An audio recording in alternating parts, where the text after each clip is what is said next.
અજંપા જાપ. અજંપો જાપનો અર્થ મૌન થાય છે, ચૂપ થાય છે, કાંઈ પણ વાણીમાં બોલવું જ નથી, એને અજંપો જાપ કહેવાય.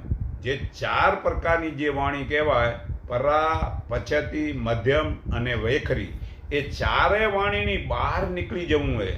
જે 52ની બારે નીકળ્યા એને મૌન કહો કે અજંપો જાપ કહો. તે દરેક શ્વાસે નાભીમાંથી નીકળે છે, તે એક દિવસના 21,600 છે.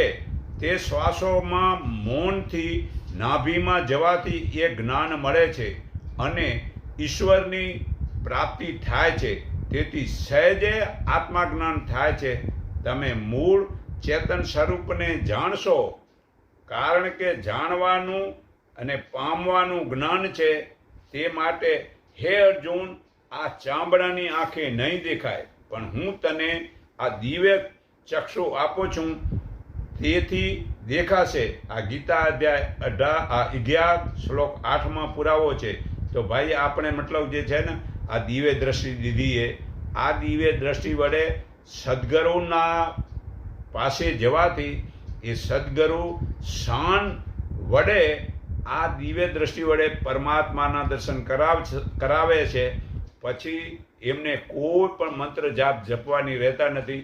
આ સુરતા પરમાત્મામાં જોડાણી એને જ અજંપો જાપ કહેવાય અને આનાથી જ વધુ આગળ જવાય